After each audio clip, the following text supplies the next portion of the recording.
Shalom, selamat pagi saudara-saudara. Senang kita bisa berjumpa kembali di dalam Renungan dan Doa Pagi hari Kamis 27 Oktober 2022. Renungan pada pagi hari ini berjudul Penghiburan Tuhan. Bacaan Alkitab terambil di dalam 2 Korintus pasal 1 ayat 1 sampai dengan yang ke-11. Dipersilakan saudara-saudara setelah mendengarkan renungan ini bisa mengambil waktu pribadi untuk membaca bacaan Alkitab pagi ini. Saya akan membacakan nats Alkitabnya terambil di ayat ketiga dan keempat. 2 Korintus pasal 1 ayat 3 dan 4. Allah adalah sumber segala penghiburan yang menghibur kami dalam segala penderitaan kami, sehingga kami sanggup menghibur mereka. Demikianlah pembacaan firman Tuhan. Seorang oma sudah belasan tahun ditinggal oleh suami terkasih yang telah mendahuluinya. Tentu awalnya oma ini sangat sedih dan merasa tak berdaya atas kehilangan suaminya yang selama ini setia mendampinginya. Namun berangsur-angsur kehilangannya terobati karena Tuhan menguatkannya.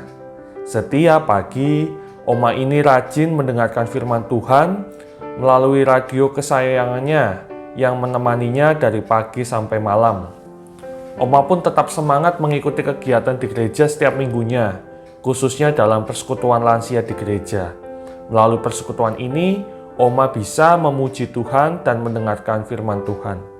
Demikian, Oma merasa terhibur oleh firman Tuhan yang memberikan rasa damai di hati sehingga ia bisa melanjutkan aktivitas kesehariannya.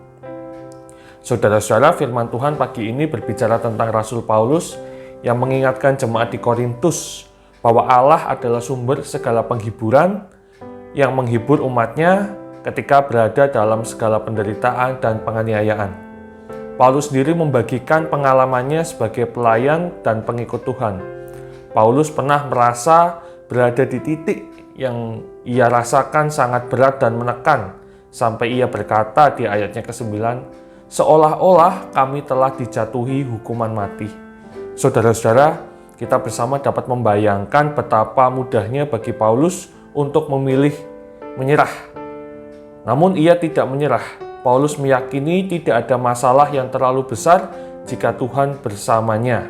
Sehingga ketika kita dapat bersandar kepadanya, inilah yang menjadi penghiburan bagi Paulus dan juga bagi kita ketika menderita dan berbeban berat, yaitu adanya penghiburan dari Tuhan.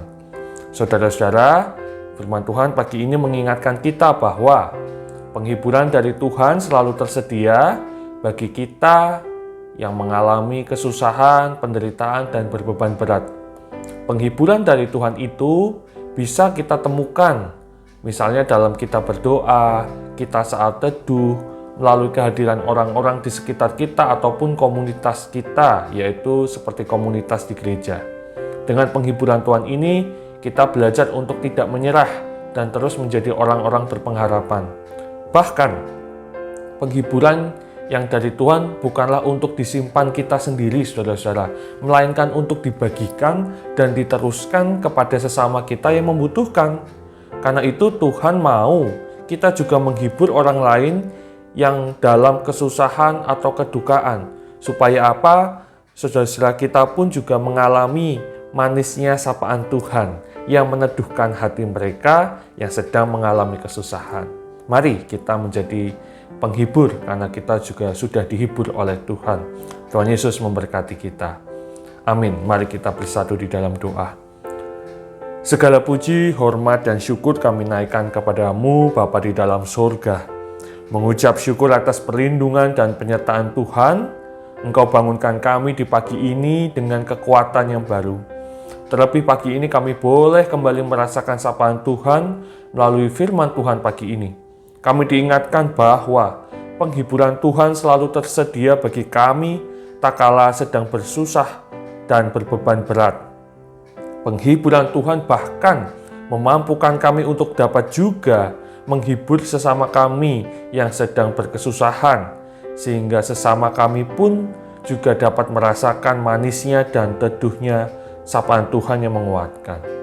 Bapa, tolong kami agar dapat menjadi alat kasih Tuhan bagi sesama kami. Terima kasih ya Tuhan, kami alaskan doa kami ini di dalam satu nama yang berkuasa Tuhan kami Yesus Kristus. Kami berdoa dan mengucap syukur. Amin.